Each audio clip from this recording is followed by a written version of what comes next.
We all knew it was eventually probably going to happen, and now it has. NFL insider Adam Schefter is now reporting that the former Dolphins tight end Mike Gesicki is signing with the New England Patriots.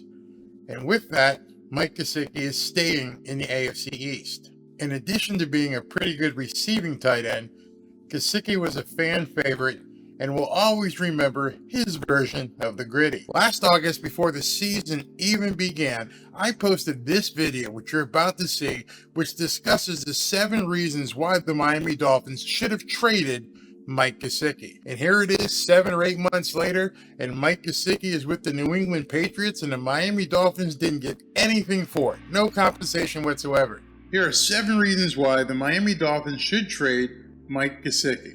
Mike Gesicki is a top-level wide receiver in the NFL, but that fact alone might be the reason that he gets traded, as he's not a classic tight end with top-tier blocking skills. Now understand, I'm not saying definitively that Mike Gesicki is going to be traded. I'm just giving you 7 real reasons why Mike Gesicki should be traded. I recently ran a YouTube poll targeting Miami Dolphins fans. Over 1,000 people responded. 64% of the people who responded to the poll said they absolutely do not want to see Mike Gesicki traded. Over the years, Gesicki has become a fan favorite, and parting with him isn't going to be easy. Mike Gesicki is not your father's tight end. He's not like Mike Ditka. He's not like Jason Witten. He's not like John Mackey. He's more in the Antonio Yates category.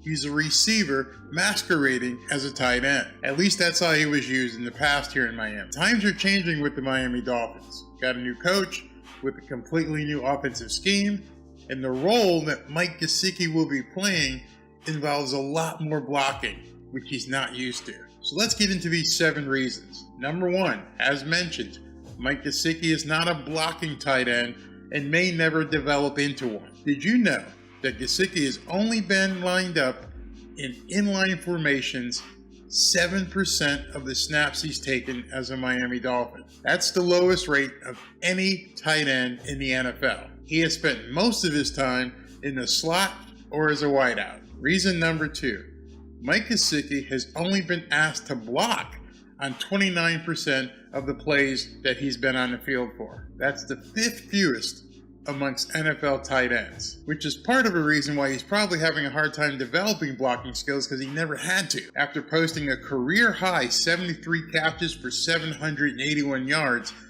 I don't think Mike Gesicki is going to succeed in the role where he has to block so much. Reason number 3, Mike Gesicki is playing on a franchise tag this year, which means he probably won't even be with the Dolphins next year. His contract can't be extended, and a new deal might be too pricey for the Miami Dolphins. It's not likely that the Dolphins are going to pay top-tier tight end money for a tight end that doesn't fit in with their offensive scheme. Miami will have 3 choices after this season. Let Gesicki walk in free agency and get nothing in return, sign him to a new deal where they're going to have to pay him about $14 to $15 million, or franchise tag him again and push that number to $20 to $25 million. Are any of those options ideal for a player who's a great pass-catching tight end, but shows a weakness in blocking? And as we know, blocking is going to be an integral part of Mike McDaniel's offensive scheming. Number 4, if Miami can pick up a quality offensive lineman, it might be reason enough to trade Mike Gesicki. I think it's a consensus belief that the offensive line is currently inadequate for the offensive scheme that Mike McDaniel will be running. If the Dolphins can pick up a quality offensive lineman and possibly a draft pick, then yeah, it might have the value there to trade Mike Gesicki. Reason number 5, with the current depth at tight end, with Durham Smythe and Hunter Long and some of the other guys, there might be enough there to go ahead and trade Mike Gesicki. While none of them have Gesicki's pass catching ability, are we really going to lose that much in terms of what we need for blocking? And it's going to be a lot less expensive. Reason number 6, the Dolphins have arguably the best wide receiver group in the NFL, with Tyreek Hill, Jalen Waddle, Cedric Wilson, and Ezukanma. We might not need that 5th wide receiver, Eazy-E might be able to plug in at that fourth spot. And reason number 7 is indeed the emergence of Eazy-E, Eric Ezukanma. At 6'2" and 210, that big body of Eazy-E might give the Dolphins enough flexibility where they can do without Mike Gesicki.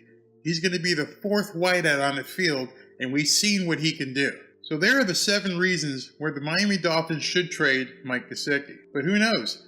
Mike McDaniel obviously wants to keep him if he can, but Gesicki is going to have to be a lot better of a blocker. The question McDaniel is going to have to answer is whether or not it's worth keeping Gesicki and trying to address the blocking concerns in another way. But the business angle that Chris Greer is going to have to face because he's on the franchise tag, that's going to be huge. We're talking 14 to 15 million if they renegotiate the contract, and possibly 20 to 25 if they have to franchise tag him again. That's a big business decision. Personally, I'd hate to see Mike Gesicki gone, but it may be inevitable. And to make matters worse, Mike Gesicki took less money to go to the New England Patriots. So as Adam Schefter is writing about the Mike Gesicki deal with the New England Patriots, he's disclosing here that it's a 1-year deal worth up to $9 million. He's actually taking less to go play for New England Patriots. I sure hope this one doesn't turn around and bite the Miami Dolphins in the rear end. Let me know what you think about Mike Gesicki heading up to New England to play for Bill Belichick and the New England Patriots. This is a tough one to swallow. Talk to you soon. Is anybody catching on to this Barry guy?